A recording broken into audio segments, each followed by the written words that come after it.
पुढच्या बातमीकडे वळणार आहोत। पोलीस भरती प्रक्रियेमध्ये वयोमर्यादा 1 वर्षाने वाढवण्याची मागणी करण्यात आली आहे। पुणे जिल्हाधिकारी कार्यालयाबाहेर विद्यार्थ्यांचं आंदोलन सुरू आहे। एक आंदोलक विद्यार्थ्यांची तब्येत सुद्धा यावेळेला बिघडल्याचं पाहायला मिळत आहे। प्रदीप कापसे आमचे प्रतिनिधी अधिक माहिती देतील। प्रदीप, वृषाला अगदी बरोबर आहे। खरं तर राज्यामध्ये एकीकडे राज्य सरकारनं पोलीस भरती जी आहे ती सुरू केलेली आहे, मात्र दुसऱ्या बाजूला हे सगळे पोलीस भरती करणारे विद्यार्थी जे आहेत ते पुण्यातल्या जिल्हाधिकारी कार्यालयाच्या बाहेर बसलेले आहेत। त्या विद्यार्थ्यांची मागणी 2022-23 या सालामध्ये जी भरती झालेली होती ते भरतीची वयोमर्यादा जी वाढवून द्यावी। आपण पाहतोय की या विद्यार्थ्यांची तब्येत जी आहे त्या ठिकाणी खालावलेली पाहायला मिळते। मात्र या सगळ्या विद्यार्थ्यांची मागणी आहे की 1 वर्षाची वयोमर्यादा वाढवून एक संधी जी आहे त्या विद्यार्थ्यांना मिळावी। काय मागणी आहे, काय त्रास होतोय सध्या? काय नाही, फडणवीस साहेबांनी आम्हाला हिवाळ्या अधिवेशनामध्ये आश्वासन दिलं होतं की जे कोणत्या मुलांचे वय किती आहे तुमचं?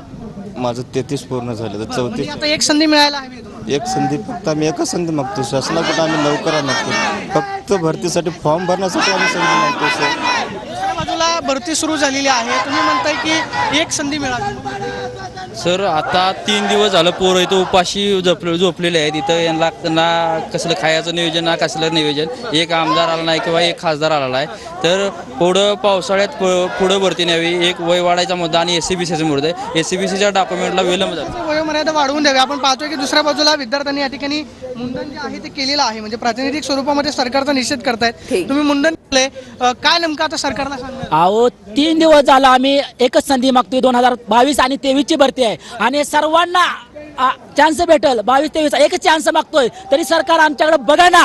हे त्याचं मुंडन केलंय। आज संध्याकाळपर्यंत आमचा GR नाही आला तरी आम्ही आत्महत्याच करणार आणि तुम्ही सरकार जबाबदार असणार आणि गृहमंत्री जबाबदार असणार। हेच एवढंच सरकारला मागणी। आता फडणवीस काय गृहमंत्र्यांकडे काय मागणी? आमची मागणी एकच आहे की आम्हाला ही भरती नाही का वय एक संधी फक्त एकदम ते नका मिळून मी या ठिकाणी विद्यार्थी जे आहेत ते चांगलेच आक्रमक झालेले आहेत। धन्यवाद तुम्ही दिलेल्या सविस्तर माहितीसाठी।